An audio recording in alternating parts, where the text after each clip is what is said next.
નમસ્તે વિદ્યાર્થી મિત્રો, આજે આપણે ધોરણ 7 માં સામાજિક વિજ્ઞાનના ચેપ્ટર નંબર 2 દિલ્હી સલ્તનત વિશે અગાઉની આપણે પ્રસ્તાવના અને ગુલામ વંશની વાત કરી કે નહીં, જેનો સમયગાળો કયો હતો તો 1206 થી લઈને 1290 સુધીનો હતો.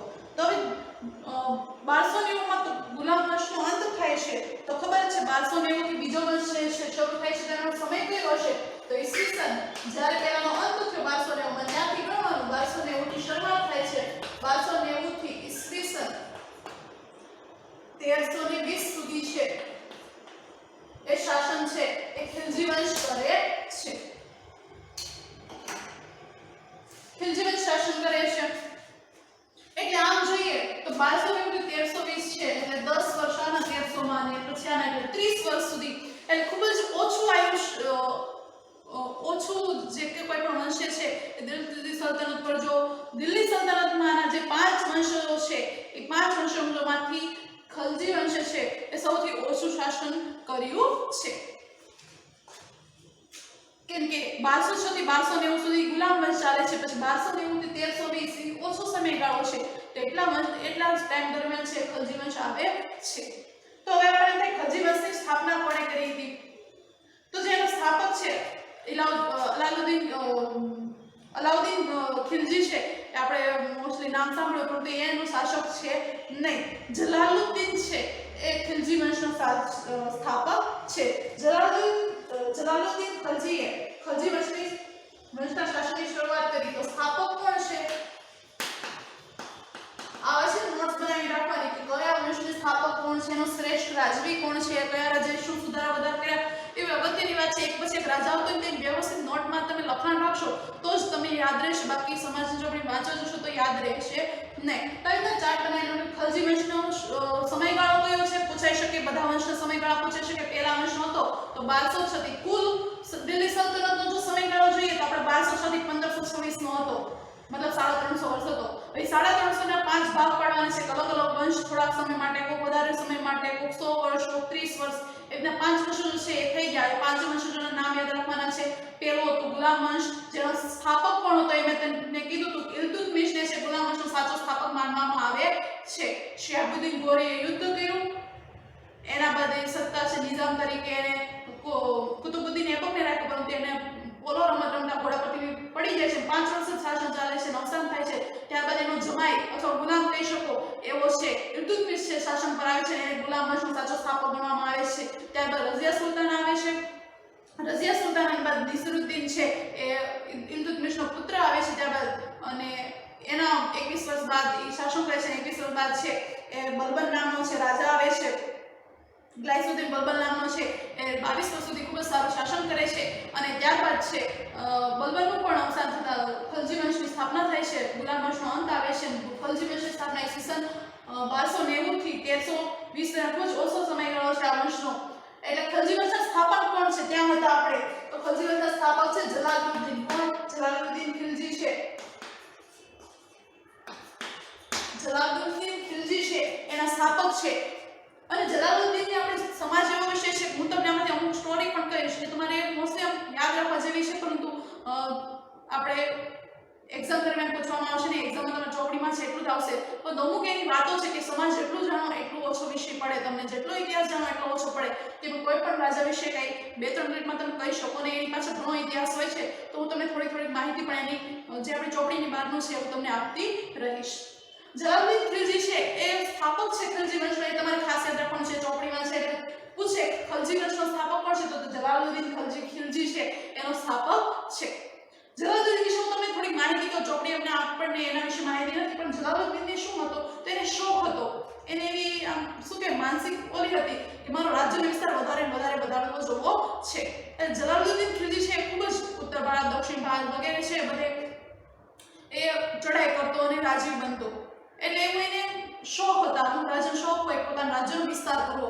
એટલે દિલ્હીમાં તો એની સલ્તનત છે જ છે, પરંતુ ધીમે ધીમે આખા ભારત ઉપર વર્ચસ્વ જમાવવાનું એનું છે પ્લાનિંગ હતું જલાલુદ્દીન ખિલજી. અને એના માટે એને પોતાના ભત્રીજ એવો અલાઉદ્દીનને નિમણૂક છે પોતાના મંત્રી તરીકે રાખતો હતો, પોતાના સેનાપતિ તરીકે. જલાલુદ્દીન છે એ અલાઉદ્દીન ખિલજીને પોતાના ભત્રીજાને છે એ સત્તા આપે છે. અલાઉદ્દીનને અલગ અલગ જગ્યાએ છે ને અલગ અલગ જગ્યાએ છે જે ભત્રીજો છે કોણ છે જલાલુદ્દીનનો? તો અલાઉદ્દીન છે. કોણ છે? અલાઉદ્દીન ખિલજી. જે તમે ચોપડીમાં નથી કીધું અલાઉદ્દીન અને જલાલુદ્દીન વચ્ચે સંબંધ કયો છે? તો કાકા ભત્રીજાનો છે. શેનો? અલાઉદ્દીનનું તમે નામ સાંભળ્યું હશે, અલાઉદ્દીન ખિલજીનું. નો સાંભળ્યું તો હમણાં તમને થોડુંક યાદ કરો એટલે તમને યાદ આવી જશે કે જલાલુદ્દીન છે ને શોખ હતો અલગ અલગ પોતાના રાજ્યનો વિસ્તાર કરવા માટે, એટલે પોતે ન જાય એટલા માટે પોતાના એક સેનાપતિ મંત્રી તરીકે અલાઉદ્દીન પોતાના ભત્રીજાને તો જે ખૂબ જ પરાક્રમી હતો, ખૂબ જ તાકાતવાર હતો, તો અલાઉદ્દીન છે અલગ અલગ જગ્યાએ છે એ ધારો કે એમ કીધું કે ગુજરાત પર ચડાઈ કરે છે, જ્યાં અલાઉદ્દીનને મોકલે, અલાઉદ્દીન ત્યાં જાય, બધું ધન લૂંટે, રાજુ તરીકે રાજ સ્થાપે, પણ જલાલુદ્દીનને બધી સત્તા છે જલાલુદ્દીનને વહી જતી હતી. એટલે એકવાર એવું બને છે અલાઉદ્દીનની છે નીતિ બગડે છે કે મારે એક રાજાની જે કામ કરવું છે નહીં, એટલા માટે શું કરે છે કે જલાલુદ્દીનને મારી નાખે છે, પોતાના કાકા છે જલાલુદ્દીનને મારી નાખે છે. આવી તમે ક્યારેક એક સ્ટોરી જોઈ છે પદ્માવતી નામના મૂવીમાં છે કે કઈ અલાઉદ્દીન છે પોતાના જે કાકા છે જલાલુદ્દીનને મારી નાખે છે અને સત્તા દિલ્હી સલ્તનત ઉપર પોતે આવી જાય છે. હજુ પણ અલાઉદ્દીનને પછી શાંતિ નથી મળતી અને કઈ રીતે છે ગુજરાતના કર્ણદેવ વાઘેલા ઉપર આપણે ગયા ચેપ્ટરમાં જોઈ ગયા, કર્ણદેવ વાઘેલા ઉપર અલાઉદ્દીન ખિલજી છે યુદ્ધ કરવા જાય છે ત્યારે કર્ણદેવ બે કરે છે દક્ષિણ ભારતમાં ભાગી જાય છે. તો છેક દક્ષિણ ભારત સુધી છે એ અલાઉદ્દીન ખિલજી એની પાછળ જાય છે અને એનો મારી નાખે છે અને એની જે પત્ની હોય છે કમળા દેવી એની સાથે અલાઉદ્દીન ખિલજી લગ્ન કરી લે છે. કેમ કે અલાઉદ્દીનને શોખ હતો કોઈ પણ સુંદર સ્ત્રી હોય પછી કોઈ પણ રાજાની પણ હોઈ શકે તેની સાથે જો સ્ત્રી પસંદ આવી જાય તો એ રાજા સાથે યુદ્ધ કરતો અને મારીને એની પત્નીને પોતાની પત્ની બનાવી લેતો હતો. આવો અલાઉદ્દીનનો શોખ હતો. બે શોખ હતા એને, રાજ્ય વિસ્તાર કરવાનો, રાજાનું રાજ્ય ખેંચવાનું, અને બીજો એક ઉદ્દેશ્ય કે કોઈ પણ સ્ત્રી સુંદરમાં હોય, અને બીજી એક એની વાત છે ગુજરાતના કર્ણદેવ ઉપર તો એને હુમલો કર્યો પણ બીજું એક છે ચિત્તોડના રાજા ઉપર પણ એને હુમલો કર્યો હતો. શા માટે?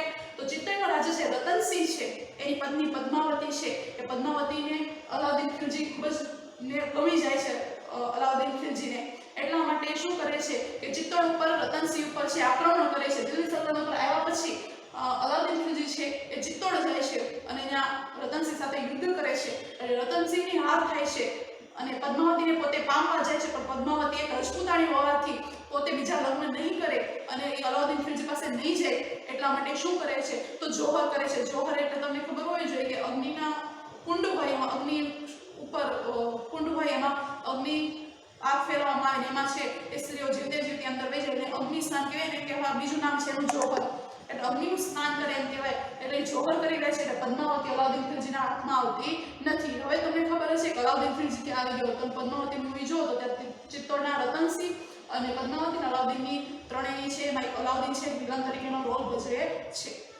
જે ઇતિહાસ ઉપર પણ ઇતિહાસનું રચેલી જે ફિલ્મ છે, મૂવી છે, જે જોઈ હોય ન જોઈ લેજો એટલે તમને વધારે સમજાશે. આપણે આ તો ઇતિહાસ જે આપણે ચોપડીમાં છે નહીં, પણ આ તમે અલાઉદ્દીન વિશે વાત કરી, જલાલુદ્દીન વિશે વાત કરી. ફરીવાર આપણે ચોપડીના આવી જે ખિલજી વંશનો સ્થાપક છે જલાલુદ્દીન છે, જેનો ભત્રીજો છે અલાઉદ્દીન, એને અલગ અલગ જગ્યાએ છે જીતવા માટે મોકલે, પણ અલાઉદ્દીનની નિયત બગડે છે, એને એવું રીતના કામ કરવું છે નહીં, એને દિલ્હી સલ્તનત જોઈએ છે એટલા માટે છે એ જલાલુદ્દીનનું પોતાના હાથે છે એટલે પોતાના કાકાનું છે એ અવસાન કરે છે.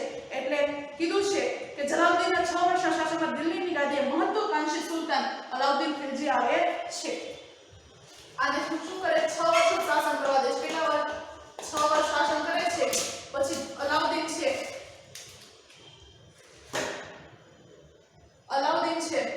એ ગાદી પર આવે છે. આનું કરી નાખે છે જલાલુદ્દીનનું અવસાન કરાવી નાખે છે, મારી નાખે છે. તેણે ઉત્તર ભારત, ગુજરાત અને દક્ષિણ ભારત પર વિજય પ્રાપ્ત કરી સામ્રાજ્યનો વિસ્તાર કર્યો અને અલાઉદ્દીન છે એ દિલ્હી સલ્તનત પર આવે છે એટલે શું કરે છે તો ઉત્તર ભારતના, ગુજરાતના, દક્ષિણ ભારતના બધે મતલબ કે સર્વસ્ત્ર ભારતમાં છે અલગ અલગ બધી જગ્યાએ પોતાનો રાજ્યનો વિસ્તાર કરે છે, બધું જીતી લે છે. કેમ કે અલાઉદ્દીન ખિલજી પણ જલાલુદ્દીન જેવો જ મહત્વાકાંક્ષી હતો, એને રાજ્ય ખૂબ જ વાલા લઈને એક પછી બધા રાજ્ય જીતી લે છે. વિજય પ્રાપ્ત કર્યો ક્યાં ક્યાં યાદ રાખજો, ઉત્તર ભારત, દક્ષિણ ભારત અને ગુજરાત જેવા રાજસ્થાન જેવા બધા જ રાજ્યોમાં છે વિજય પ્રાપ્ત કરે છે. દિલ્હીની સ્થાયી સેનાની શરૂઆત કરી. દિલ્હીમાં છે સ્થાયી સેના, એક સેના, મોટી સેના ઊભી કરે છે અલાઉદ્દીન ખિલજી. તેણે સૈન્યના ઘોડા અને સૈનિકો માટે વિશિષ્ટ ઓળખ માટે દાગ અને ચહેરા પદ્ધતિની શરૂઆત કરી. અલાઉદ્દીન કોણે દાગ અને ચહેરા? તો ઘોડા માટે દાગ અને પોતાના સૈનિકો માટે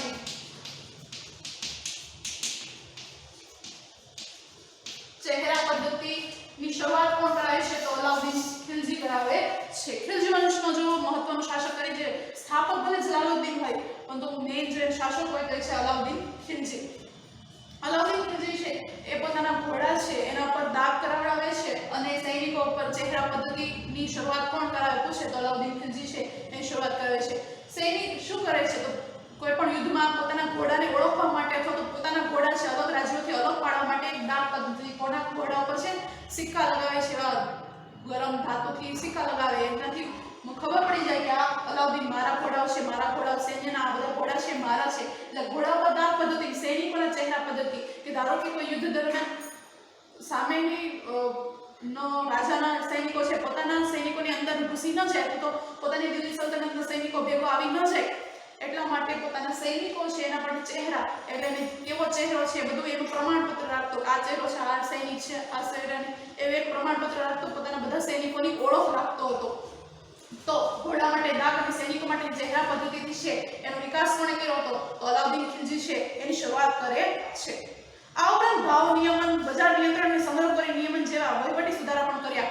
કે એને મહત્વાકાંક્ષી રાજા હતો કે રાજ્ય મેળવવાનો તો ઈચ્છા ધરાવતો જ હતો પરંતુ બીજું એને કે પોતાના વેપારમાં વાણિજ્યમાં શું કઈ રીતે પોતાનું રાજ્યમાં કેવો કારોબાર કર્યો તો એના માટે એ ભાવ નિયમન કે ફિક્સ ભાવ રાખવાનો, ભાવ નિયમન માટે બજાર નિયંત્રણ, પોતાની જે દિલ્હી સલ્તનત ગમે તે રાજ્યમાં બજાર છે તે બજાર નિયંત્રણ અથવા સંગ્રહખોરી કરતું હોય તો એ બધા માટે કડક કાયદાઓ ભરવા કે સંગ્રહખોરી રાખવાનો ભાવ વધારો થતો હોય તો ભાવ વધારો નહીં કરવો એ બધા છે એ અલાઉદ્દીન ખિલજી છે પોતાના બજારમાં નિયંત્રણ વગેરે છે એનું નિયમન કરે છે, વહીવટી સુધાર વધારા એમાં કરે છે કે જે ખૂબ જ સારા કામ કહી શકાય. અલાઉદ્દીન ખિલજીના અવસાન બાદ રાજ્યમાં અંધાધૂંધીનું વાતાવરણ રહ્યું અને અલાઉદ્દીન ખિલજી જે મહત્વાકાંક્ષી રાજાનું અવસાન થાય છે એટલે રાજ્યમાં દિલ્હી સલ્તનતમાં છે એ અંધાધૂંધી બધા છે વહીવટ છે એ ખોરવાઈ જાય છે. ખલજી રાજવંશનો અંત આણી દિલ્હીની ગાદીએથી તુગલક શાસનની શરૂઆત થઈ અને અલાઉદ્દીન ખિલજીનો અંત થાય છે ત્યારે એના અંત સાથે ખલજી વંશનો પણ અંત થાય છે અને ત્રીજો વંશ આવે છે તુગલક વંશ. કયો વંશ આવે છે? તુગલક વંશ.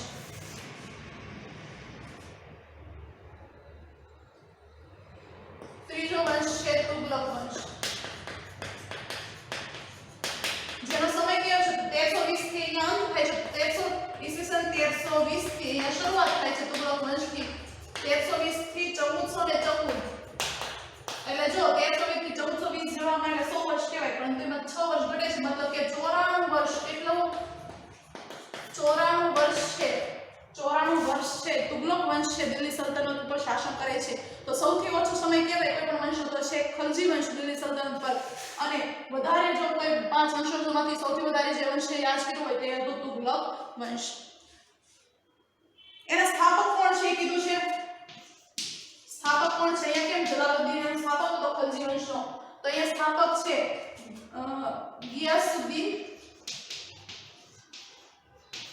ગિયાસુદ્દીન ખિલજી છે.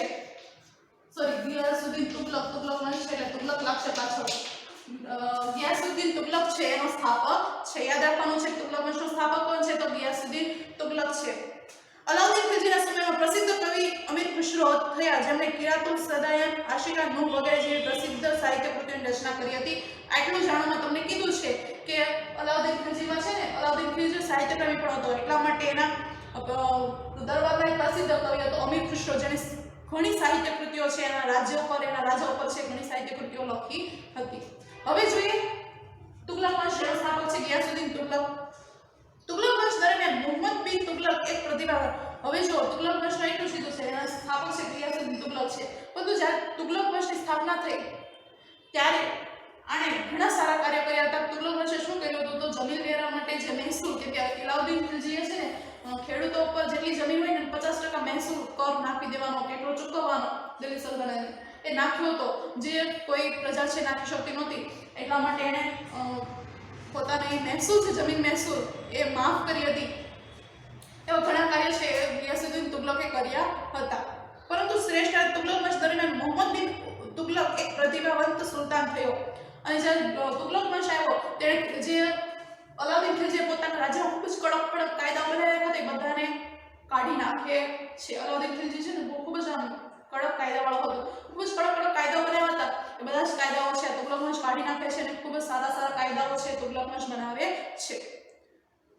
તુગલક વંશ દરમિયાન મુહમ્મદ બિન તુગલક એક પ્રતિભાવાન સુલતાન થયો અને ત્યારબાદ છે ગિયાસુદ્દીન તુગલક બાદ મુહમ્મદ મોહમ્મદ બિન તુગલક એ ગાદી પર આવે છે અને ખૂબ જ પ્રતિભાશાળી કે એમ કહેવાય છે અને 13 વિષયો વિશે જાણતો હતો. મોહમ્મદ બિન તુગલક 13 વિષયોમાં નિપુણ હતો, જેણે તેના સમયમાં કેટલીક યોજનાઓ અમલમાં મૂકી, જેમાં દિલ્હીથી દૌલતાબાદ રાજધાનીનું સ્થાનાંતર, પ્રતીક, મુદ્રા પ્રયોગ વગેરે જેવી યોજનાઓનો સમાવેશ થાય છે. અને આણે ઘણા એવા કે પ્રજા કલ્યાણ માટેના ઘણી યોજનાઓ છે બનાવી હતી, કે પ્રજાના સારું પડે એવી યોજનાઓ છે એને બનાવી હતી. જેમાં એને શું પેલું કાર્ય એ કર્યું હતું, દિલ્હીથી દૌલતાબાદ રાજધાની ખસેડી,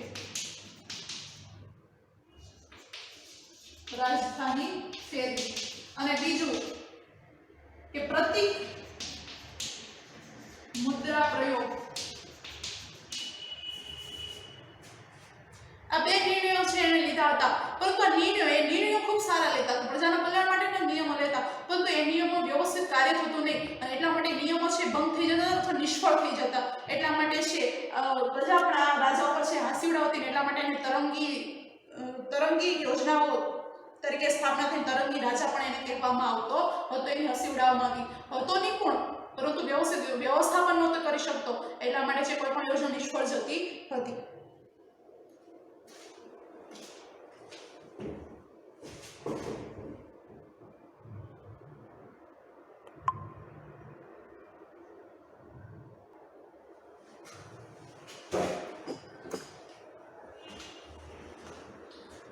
કે મોહમ્મદ બિન તુગલક છે એ તરંગી યોજનાઓ અથવા તરંગી રાજા પણ કહેવામાં આવતો, એને હસી ઉડાવવામાં આવતી. પૂછે તરંગી રાજા તરીકે કોને હતો? મોહમ્મદ બિન તુગલકને ઓળખવામાં આવતો, જેણે શું કર્યું? દિલ્હીથી દૌલતાબાદ રાજધાની ફેરવી હતી. હવે જો ધારો કે અહીંયા દિલ્હી છે, દિલ્હીથી નજીક જ આપણને ખબર છે અહીંયા પાકિસ્તાન છે કે જ્યાંથી અફઘાનો છે આવતા, તો દિલ્હીથી દૌલતાબાદ નીચે છે, તો અહીંયા પાકિસ્તાન વિદેશી ખૂબ જ આક્રમણ થતા. એટલા માટે એક સરસ મજાનો નિયમ લીધો, સારો નિયમ હતો કે દિલ્હીથી એને શું કર્યું? તો દૌલતાબાદ પોતાની રાજધાની, પોતાના કચેરીઓ છે, બધો વહીવટ છે, દૌલતાબાદ લઈ જવાનો નિર્ણય કર્યો, જેથી સુરક્ષા માટે એને આવો નિર્ણય લીધો હતો. પરંતુ એને એટલી નહોતી ખબર કે દિલ્હીથી બધું કચેરીને એવું લઈ જશું, કે બે ત્યારે એવા સાધનો હતા નહીં, એટલે પગપાળા જવું પડતું હતું. તો પગપાળા બધું અહીંયા ખસેડી, સૈનિકો બધું ખસેડી અહીંયા લઈ જાય છે, તો ઘણા સૈનિકો મૃત્યુ પામે છે. અને દિલ્હીથી જ્યારે દૌલતાબાદ જાય છે ત્યારે દિલ્હી જેટલું વેપારનું વાણિજ્યનું કેન્દ્ર હતું એવું શાસનીય દૌલતાબાદમાં થતું નથી. એટલે એનો જે નિર્ણય હતો એ નિષ્ફળ જાય છે. એનો ઉદ્દેશ્ય સાચો હતો, પરંતુ એને નિર્ણય છે વ્યવસ્થિત કામ કરતો નથી અને નિષ્ફળ જાય છે. એટલા માટે એની તરંગી યોજનાઓ એ પ્રજાના કલ્યાણ માટે જ બનાવતો હતો, પરંતુ એમાં નિષ્ફળ નીવડતી યોજનાઓ. એટલા માટે એને તરંગી રાજા, એની પ્રજા છે એની હસી ઉડાવતા, અને એટલા માટે એને તરંગી યોજનાઓ કહેવામાંથી તરંગી રાજા તરીકે એને ઓળખવામાં આવતું. એક બીજો નિયમ પણ એને લીધો હતો, પ્રતીક મુદ્રા પ્રયોગ. એને એવું કીધું હતું કે તાંબાના જે મુદ્રા હોય ને, સિક્કાઓ, એને તમારે ચાંદી ગણવાનું, અને પિત્તળના જે સિક્કા હોય ને એને તમારે સોનું ગણવાનું. એવું પોતાના રાજ્યમાં એવો વહીવટ કરે છે કે તમારે એને સોનું ચાંદી ગણવાનું. તાંબાનો હોય તો ચાંદીનો સિક્કો ગણવાનો, અને પિત્તળનો સિક્કો હોય તો એને સોનાનો ગણવાનો. એટલા માટે પ્રજા શું કરે છે કે પોતાના નગરમાં છે ને ગેરકાયદેસર રીતે તાંબા અને પિત્તળમાંથી છે એ સોના ચાંદીના કે પિત્તળના તાંબુ બનાવે, પછી એમાંથી એમ કે સોનું ચાંદી છે એમ કરવા લાગે. એટલે મુદ્રા પ્રયોગ પણ છે એ નિષ્ફળ જાય છે. એટલે અહીંયા કીધું છે કે પરંતુ મોટાભાગની યોજનાઓ વ્યવહારિકતાનો અભાવ તેમજ તબક્કાવાર અને આયોજનબદ્ધ અમલીકરણના અભાવના કારણે નિષ્ફળ ગઈ હતી. અને ઇતિહાસમાં એટલા માટે એને તરંગી યોજનાઓ માટે ઓળખીતો છે. કોણ? મોહમ્મદ બિન તુગલક. મોહમ્મદ બિન તુગલકના સમયમાં આફ્રિકન મુસાફર ઇબ્ન બતુતાના ભારતની મુલાકાતે આવેલા મોહમ્મદ તુગલક બાદ તેનો પિતરાઈ ભાઈ ફિરોઝ શાહ તુગલક ગાદીએ આવ્યો. અને મોહમ્મદ તુગલક બાદ એનો પિતરાઈ ભાઈ એટલે એના કાકાનો છોકરો પિતરાઈ ભાઈ કોણ આવે છે ગાદીએ? ફિરોઝ શાહ તુગલક છે ગાદી પર આવે છે. સ્થાપક કોણ હતો? ગિયાસુદ્દીન તુગલક. મોહમ્મદ બિન તુગલકે શું કર્યું હતું? દિલ્હીથી દૌલતાબાદ રાજધાની ફેરવી હતી, પ્રતિમુદ્રા પ્રયોગ, આ બધી યોજનાઓ બનાવી, પણ બધું આયોજનબદ્ધ વ્યવસ્થિત આયોજન ન હોવાના કારણે નિષ્ફળ જાય છે. એટલા માટે એની તરંગી યોજનાઓ કહેવામાં આવે છે. ઇતિહાસમાં એની તરંગી યોજનાઓ તરીકે ઓળખવામાં આવે છે. મોહમ્મદ બિન તુગલક બાદ દિલ્હી સલ્તનત ઉપર છે એનો પિતરાઈ ભાઈ એટલે કાકાનો પુત્ર કહેવાય કોણ આવે છે? ફિરોઝ શાહ તુગલક છે ગાદી પર આવે છે. ફિરોઝ શાહ એવું કહેવાય છે કે ઇતિહાસમાં ફિરોઝ શાહ તુગલક છે ખૂબ જ સારો છે અને પ્રજાપ્રેમી રાજા તરીકે થઈ ગયો. અને એના સમયમાં બાંધકામ ખૂબ જ વિશાળ પ્રમાણમાં થયું. અને એવું કહેવાય છે કે એને 4000 જેટલા તો એક સ્થાપત્ય રાજા તરીકે એનું નામ આવે છે. ખૂબ જ સારું બાંધકામ એણે એના સમયમાં કરાવ્યું હતું. ફિરોઝ શાહ તુગલકના અવસાન બાદ તૈમૂર લંગે દિલ્હી પર આક્રમણ કર્યું અને ફિરોઝ શાહ તુગલક ગાદી પર આવે છે. ફિરોઝ શાહ તુગલકના અવસાન બાદ તૈમૂર લંગે આક્રમણ કર્યું, જેથી સત્તાના પાયા હચમચી ગયા, તુગલક સત્તા મર્યાદિત થઈ. આનું અવસાન થાય છે ને એનો ફાયદો ઉઠાવી છે તૈમૂર લંગે દિલ્હી પર આક્રમણ કરે છે. દિલ્હી પર આક્રમણ કરતા તુગલક વંશની સત્તા છે હચમચી જાય છે, ખસરી જાય. એક તો ફિરોઝ શાહ તુગલકનું અવસાન થાય છે અને દિલ્હી ઉપર છે તૈમૂર લંગે છે આક્રમણ કર્યું હોવાથી તુગલક વંશની જે પકડ છે એ ઢીલી થઈ જાય છે. જે વેપાર વાણિજ્ય છે બધું ખોરવાઈ જાય છે, દિલ્હી છે હચમચી જાય છે અને તુગલક સત્તા મર્યાદિત બની. ત્યારબાદ છે તુગલક વંશ ધીમે મર્યાદિત બનતી જાય છે, એનો સત્તાનો અંત આવતો જાય છે. અને હવે આવે છે સૈયદ વંશ અને લોધી વંશ.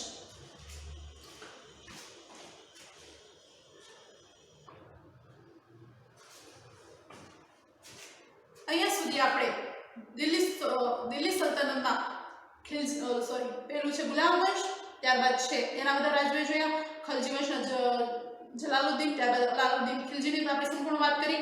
ત્યારબાદ ત્રીજું હતું તુગલક વંશ, સૌથી વધારે શાસન વંશ જેણે કરી ગયો જોયું આપણે તુગલક વંશ. તુગલક વંશ બાદ આવે છે હવે સૈયદ વંશ અને લોધી વંશ. સૈયદ વંશની તમને ખબર છે તુગલક વંશનો અંત થયો ત્યારથી કોઈ પણ વંશની શરૂઆત થાય તો તુગલક વંશનો 1414 માં અંત થયો, એટલે સૈયદ વંશની 1414 થી 1451 સુધી છે એનો શાસન માનવામાં આવે છે આ વંશનો. અને તમને એક જ માહિતી આપી છે કે એનો સ્થાપક છે એ ત્રિજટા છે. તો તમારે કઈ યાદ રાખવાનું નથી, એનો સમય યાદ રાખવાનો છે અને એનો સ્થાપક યાદ રાખવાનો છે. કે તુગલક વંશ બાદ કયો વંશ આવ્યો તો સૈયદ વંશ આવે છે. અને સૈયદ વંશનો જે સ્થાપક રાજવી છે એ ખિજરખા છે. ખિજરખા સૈયદ છે એ સૈયદ વંશની સ્થાપના કરે છે. ત્યારબાદ સૈયદ વંશનો છે અંત આવે છે 1451 માં, એટલે 1451 થી 1526 કે જ્યાં દિલ્હી સલ્તનતનો પણ અંત થાય છે. કે દિલ્હી સલ્તનતનો 5 વંશજોનો સમય જોઈએ તો 1206 થી 1526 સુધીનો છે. આમાં 5 વંશજો થઈ ગયા, જેમાં છેલ્લો વંશ છે લોધી વંશ કે જેનો સમય છે 1451 પૂરું થાય છે 1451 થી 1526 સુધી. તો લોધી વંશનો આપણને સૈયદ વંશ માટે જે વંશીનો સ્થાપક છે ત્રિજટા, એનો સમય છે 1414 થી 1451. ત્યારબાદ છે લોધી વંશ આવે છે જેનો સમય છે 1451 થી અંત આવી ગયો એ છે 1526. એનો સ્થાપક છે બહલોલ લોધી. કોણ છે જોઈએ આપણે કે તુગલક વંશના શાસનનો અંત આવતા ખિજરખાએ સૈયદ વંશની સ્થાપના કરી. સૈયદ વંશ બાદ બહલોલ લોધી વંશની સ્થાપના કરે છે. કે એના માટે સ્થાપક કોણ હતો? બહલોલ લોધી. જેમ કહેવાય છે કે એ અફઘાન શાસક છે. લોધી વંશનો એ પ્રથમ અફઘાન શાસક હતો. લોધી વંશમાં એનો પહેલો અફઘાન શાસક હતો, પહેલો રાજા હતો અફઘાનનો. લોધી વંશનો પ્રથમ અંતિમ બાદશાહ ઇબ્રાહિમ લોધી હતો અને લોધી વંશનો અંતિમ છે રાજા હતો બહલોલ લોધી. પહેલો રાજા હતો, અંતિમ શાસક, કેમ કે 1451 થી 1526 એ પણ સારું એવું શાસન કહેવાય આ વંશનું. એટલે મને પ્રથમ શાસક બહલોલ લોધીનું હતું સ્થાપક, પરંતુ અંતિમ શાસક છેલ્લો રાજવી ઇબ્રાહિમ લોધી હતો. તો ઇબ્રાહિમ લોધીના સમયમાં એટલે 1526 એટલે દિલ્હી સલ્તનતનો અંત કહેવાય. 1526 છે 26 માં ઇબ્રાહિમ લોધી અને બાબર વચ્ચે, બાબર એટલે મુઘલ શાસક, મુસ્લિમ શાસક, આ હતા સુલતાનો સલ્તનતના. દિલ્હીના સલ્તનત કેવા એટલે સુલતાનો હતા, પરંતુ બાબર છે મુઘલ શાસક એ ઇબ્રાહિમ લોધી સાથે પાણીપતનું પ્રથમ યુદ્ધ કરે છે. તમને ખબર હોવી જોઈએ પાણીપતની જગ્યાએ પાણીપત સ્થળ છે જ્યાં 3 યુદ્ધો થયા, પહેલું, બીજું, ત્રીજું. એમાં પહેલું યુદ્ધ તમને પૂછે કે પહેલું યુદ્ધ કોની વચ્ચે થયું હતું અને કોણ જીત્યું હતું, તો પાણીપતનું પ્રથમ યુદ્ધ છે એ ઇબ્રાહિમ લોધી અત્યારે અથવા ગમે ત્યારે તમે મોટા થશો ગમે ત્યારે તમને પાણીપત છે એવા બધા જે મેઇન યુદ્ધ છે ને પૂછાય. તો પાણીપતનું પ્રથમ યુદ્ધ છે ઇબ્રાહિમ લોધી કે જે લોધી વંશનો અંતિમ સ્થાપક હતો, અંતિમ શાસક હતો. જેમ કે આના બાદ છે મુઘલ શાસક આવે છે, એટલે લોધી વંશને કહી શકો અથવા તો દિલ્હી સલ્તનતનો સુલતાનોમાં છેલ્લો શાસક ઇબ્રાહિમ લોધી છે. એનું બાબર સાથે યુદ્ધ થાય છે પાણીપતમાં. એટલે પાણીપતનું પ્રથમ યુદ્ધ ઇબ્રાહિમ લોધી અને બાબર વચ્ચે થયું હતું અને આમાં છે બાબર જીતી જાય છે અને ઇબ્રાહિમ લોધીની હાર થાય છે. અને ત્યારથી કે બાબર સાથે પાણીપતના પ્રથમ યુદ્ધમાં તેનો પરાજય થયો અને સલ્તનત યુગનો અંત આવ્યો અને ઇબ્રાહિમ લોધીનું અવસાન થતા સલ્તનત આખું જે દિલ્હી સલ્તનત છે એનો શું આવે છે? અંત આવે છે. અને શેનો અંત આવતા શું થાય છે તો શાસનની શરૂઆત ક્યારે 1526 માં અને દિલ્હીના સુલતાનોનો દિલ્હી સલ્તનતનો અંત થાય છે. શું થાય છે? કોની સાથે? ઇબ્રાહિમ લોધીને કારણે. ઇબ્રાહિમ લોધી બાબર સાથે યુદ્ધ કરે છે. પાણીપતના પ્રથમ યુદ્ધમાં બાબર એ સાથે યુદ્ધ કરવા આવે છે અને બાબર જીતી જાય છે અને ઇબ્રાહિમ લોધી હાર પામે છે. ઇબ્રાહિમ લોધીના હાથ સાથે લોધી વંશનો અંત થાય છે, સાથે દિલ્હી સલ્તનતનો પણ અંત આવે છે, સુલતાનોનો અંત આવે છે અને મુઘલ શાસકોનો છે એ શરૂઆત થાય છે. એટલે ઈસવીસન 1526 માં દિલ્હી સલ્તનતનો અંત આવે છે અને 1526 થી મુઘલ શાસક, અને એ મુઘલ શાસકમાં બાબર, હુમાયુ, અકબર, શાહજહાં, ઔરંગઝેબ એવા 7 રાજ્યો મેઇન રાજ્યો છે એ આપણે મુઘલ સામ્રાજ્યમાં જોઈશું.